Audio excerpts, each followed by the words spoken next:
Well, I heralded the fact that we'd be having our pilot chat roundabout now, and it is a very special occasion indeed, because in our Flying Festival of Britain display today, we are exceptionally privileged to present the public post-restoration airshow debut of a very significant British light aeroplane of its day, the prototype Beagle Pup. There are very, very few surviving prototypes, let alone surviving airworthy prototypes, still in existence of British series-produced aircraft. One of them is with us today, first footing, and Anne Hughes, Beagle Pup aficionado, editor of Beagle News, and a lady who's been so instrumental in returning this aircraft to the skies, joins us, along with David Collings, who is the another instrumental figure, and he'll be telling us a bit about what it's like to fly, and Scott Butler from the Shuttleworth collection, who knows the Pup's military offshoot, the Scottish Aviation Bulldog, and he will be flying the Sopwith Pup with its Beagle namesake in the display. But Anne, if I could start with you, it must have seemed like something, well, like a very major task indeed when you first located what had happened to the prototype, where it was, in terms of getting it back into flying condition. It seemed a long way off then, but finally last year it came to fruition. Well, thank you very much for inviting us to do this talk for you today. And the first time I met this Beagle Pup was in 2014 when I was editor of Beagle News and wanting to write an article about it. And I was told that the pup was with the owner, who was David Collings, who's with us today. And he very kindly let me turn up at his place and to have a look. And the pup at that time had been in the shed for about 17 years. And David's original plan to do a restoration had stalled for various reasons. So we did talk a little bit about that, and I went back a couple more times because we had so much documentation about it for articles for the magazine, and it was a sort of a bit of a nudge. David, is it really a good idea for us to have another go at this? And David had always wanted this to happen. He'd actually bought the pup to restore it to flight. And I took a friend, Steve Slater, and at the end of that meeting, we'd set up the Beagle Pup Prototype Club. We'd arranged for someone to inspect the aircraft. We'd worked out how to get it onto an LAA permit, if we could. And off we went. So the 9th of June, 2015, she turned up to Weston for the beginning of what I thought was going to be a 2-year restoration and took nearly 6 years. And a big part of that is because of the unique nature of this prototype airframe, isn't it? Well, she looks very much like any other pup, but once you start looking at her closely, you discover that she's just that little bit different in every single way, which made the whole restoration really, really challenging. And in fact, we had quite a few significant parts missing, not to mention the main spars, which we had to, in the end, use reverse engineering so that we could have them redesigned. And that took us 18 months, actually, for all of that to go through, with many thanks to Performance Engineered Solutions. Well, I was going to say they're a company that definitely needs mentioning in this context because they used some very, very cutting-edge techniques to assist in the rebuild, didn't they? Well, yes, and I was very fortunate to be in the hangar with them. They wanted to do this project just for their own publicity purposes because most of their work was top secret, and so that's how we got involved with them. Yeah. And, of course, in the latter stages of the restoration, the pandemic that's still affecting all of us in some way brought its own challenges. And obviously certain things that you had hoped to do last year, such as presenting the aircraft in public for the first time, simply weren't able at that point to happen. Yes, it seemed every time we got to a really significant part of the restoration, the hangar doors closed on us and we all got sent home. And that happened so many times last year, we couldn't believe it. So we were ready a couple of months before for the first test flight, couldn't do it. The first test flight then was on the 19th of May last year, and we carried on for a little bit with that. And then, as you realise, the doors were closed again. And so it went. And so actually the permit, which the LAA gave us, the permit to fly, was not issued till December. The doors were closed again, and David still hadn't flown his own aircraft. And it was actually not until the 30th of March this year that David was able to fly his aircraft for the first time. And he'll be able to tell you about that, I'm sure. Indeed so. We'll come on to him in a bit. But The visit today is, of course, very special in historical terms because 54 years ago, Sopwith and Beagle Pups came together for the first time, not here, but at Shoreham Airport, and there was a great ambition to reenact that event. We'd hoped that we could do that before today, and of course we couldn't because of all the restrictions. But yes, it was 54 years ago that Beagle asked, Sir Peter Masefield asked Sir Tom Sopwith if he would bring his Shuttleworth Sopwith Pup down to Shoreham, and it was taken down by road. It was a huge press event. It was really the rollout of the pup. She'd just done 50 hours of test flying previous to that. And it was just a remarkable day. So it was Lady Sopwith that broke the champagne over the nose of the pup. And we were able to recreate the bit without the Sopwith pup from here last summer, which was really nice. And we opened a bottle of champagne for the event. But we'd always wanted to put them together. So today is so special.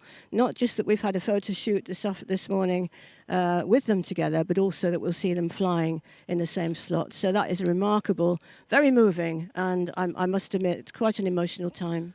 I'm sure, and it was, I noticed, very emotional for you when the aircraft arrived here this morning for its first public outing. Now, the man entrusted with the Sopwith Pup for the joint pup display later is Shuttleworth pilot Scott Butler. And Scott, you have a bit of a connection with the Beagle Pup, because even though you haven't flown a Beagle Pup, you have flown the Scottish Aviation Bulldog military trainer. That's right, Ben. So, yeah, never flown a Beagle Pup, but I was on Oxford University Air Squadron, where I flew the Bulldog. So I had many happy years of flying that. Very nice, agile aircraft. Overbuilt, a very strong aeroplane, but good fun to fly. I had great times on that. So looking forward today to flying our pup, the Sopwith Pup, alongside it. You did your first public display in the Sopwith Pup at the last show here, I gather, and I was told a very spirited affair it was as well. Just describe some of the challenges inherent in flying such a potent little rotary-engined First World War fighting Scout. Yeah, so it's 100 years old, the engine also, and that's the key thing. So the 80 horsepower Larone in it, a rotary engine, so the whole engine turns along with the propeller. So with that, you've got various gyroscopic issues with it, and alongside it, controlling the engine and getting the engine running. As a pilot, you are the carburettor, so you control the fuel and the airflow through it in order to get the engine running smoothly. So that's the first effort on the ground, is to get that bit sorted. And then anything you move the aircraft, it's a big gyro, so it wants to turn 90 degrees to it.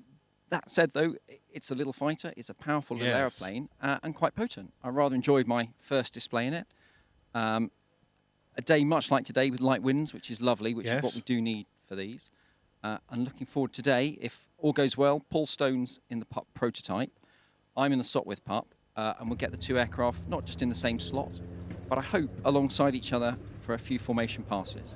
Which will be tremendous, because that was not part of that event at Shoreham in '67 when the two came together for the one and only time prior to now.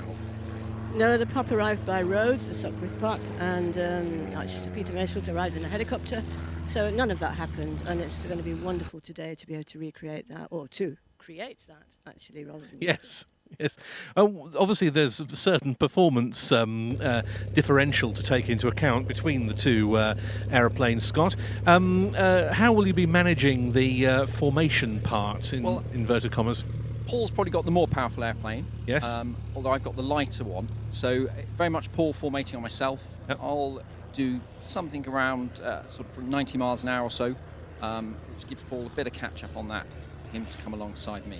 But very much he'll formate on me. I will do predictable passes with Paul to come alongside. The other thing with the rotaries is we keep them very close to the airfield.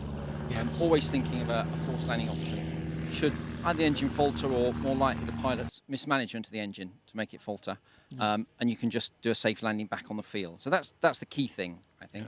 Yeah. Now, David Collings, the owner of the Pup prototype, now that you've finally managed to get your own hands on it, what are your impressions of flying this aircraft, not least compared to the other Pups that you've flown over the years? It's lighter and more agile, so it handles remarkably well, considering it's only got a 100 horsepower engine compared to the production aircraft that I fly that's got a 150 horsepower engine. But it's just delight. The seating position's slightly strange. The seat's slightly further back than it is in the production aircraft, so that feels a bit alien after we've got 800 hours on normal on the production pups. But yeah, it's just delightful. And just to think of the history, really, we've got, as Anne said, we've got all the flight testing notes and briefing notes that are associated from the flight testing department. And just to have that piece of British history and get it back in the air, I think, is phenomenal. So I'm really thankful for the team behind it that have helped to achieve that. It really is marvellous. Amongst the other idiosyncrasies of the prototype, I gather from reading Anne's book, the step is a bit of an issue, isn't it? The step you used to get up into the cockpit. Yes, the step's rearward facing for some strange reason, which is very difficult. You can't see it with your eye. So when you're trying to dismount, trying to find it is a bit of a leap of faith. So that got changed on the production aircraft. And the canopy, I gather, as well, was a bit of a bone of contention in test flying. Yeah, the doors are unique, Achilles heel of the pup. And on the prototype, the geometry of the hinges is such that when you open the door, you get clumped on the head. Yeah. So getting in and out of the prototype is really quite hard without hitting your head. Yes. So they changed the geometry on the production aircraft to actually facilitate easier entry and egress. Yes. Without decapitating yourself. You mentioned the 100 horsepower engine. It was deemed to be somewhat underpowered in that form, wasn't it? Is that your view as well? Yeah, 2 up. The rate of climb is, shall we say, adequate, but certainly not sparkling and barely adequate, to be honest. It could have really done with an 0220, probably would have been the ideal engine for the two-seater. But of course, the 150 horsepower engine, in the pump, that's a brilliant combination. You wouldn't have fancied doing some of the hot and high trials they did at Sarnen in Switzerland, with it at an airfield surrounded by mountains on all sides. That must have been interesting. Yes, and again, that's very well described in your book, isn't it? And that it wasn't somewhere they particularly wanted to go back to, and I think they went to another airfield in Switzerland to then carry on that part of the testing. Yes, they did, and I think the most remarkable part of the story is that Beagle forgot to take extra film for the filming of this, and in those days you just counted how many photographs you were going to take and took the film appropriately, but they didn't take enough. And so when they came back after all this incredible high-flying and traumas that they had in Switzerland, I think there are only about 3 photographs that we've got of what they actually did. But nonetheless, that's a lot more documentation than quite a lot of equivalent aircraft would have of them surviving. It is incredible how much has survived as you've gone and looked into it more over the years. Yes, we've been very, very grateful to de Havilland Support for letting us have a really good look through that archive, and also to Brooklands, where we spent a long time with all the minutes of all the meetings that Beagle had, combing everything for any quirky bits or any bits that we felt would throw light on a few questions that we had. And the documentation also extends to some of the many superb publicity photos that were taken of it, especially around the south coast and when it visited the Paris Airshow in '67.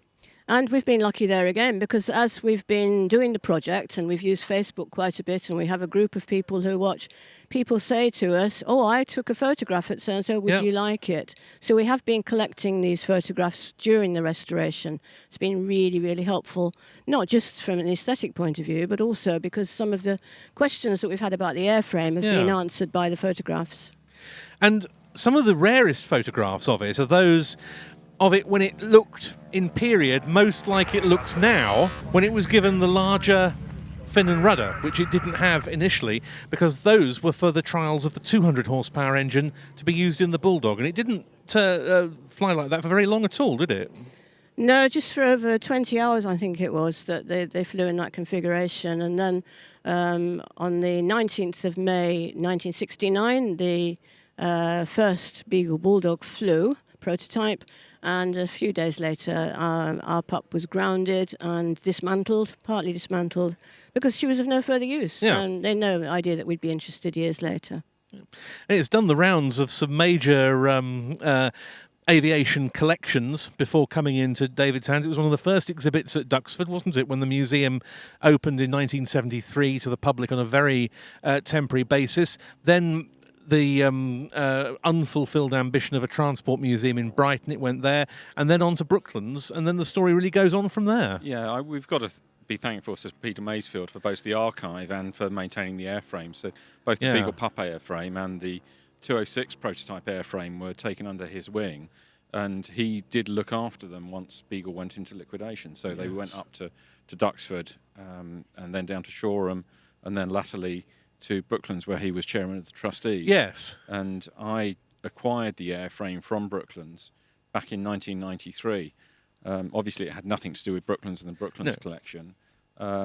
They were looking for a good home for it to go to, and I went to them with a proposition about restoring the aircraft to fly. At that time, with a good friend of mine who was well known in the aircraft restoration circles, and John Chillingworth. John Chillingworth, yes. Yeah. And, yes, and well, the fruits of all of those labours can be seen here today. It was Francis Donaldson, wasn't it, from the LAA, who did the first flight. At that stage, painted in grey. Was it a primer? Yeah, in grey primer. So we didn't want to get the aircraft painted in its final top coat until we'd been through the flight test program and we're sure that there wasn't any bits of metal that needed to be bended. Yes. So no, Francis undertook that, and which was quite appropriate, really, because if it hadn't been for Francis and the LAA, it would never have happened. The obstacles that I hit were trying to get a prototype back on a C of A was just insurmountable, whereas we could do it through the LAA on a permit.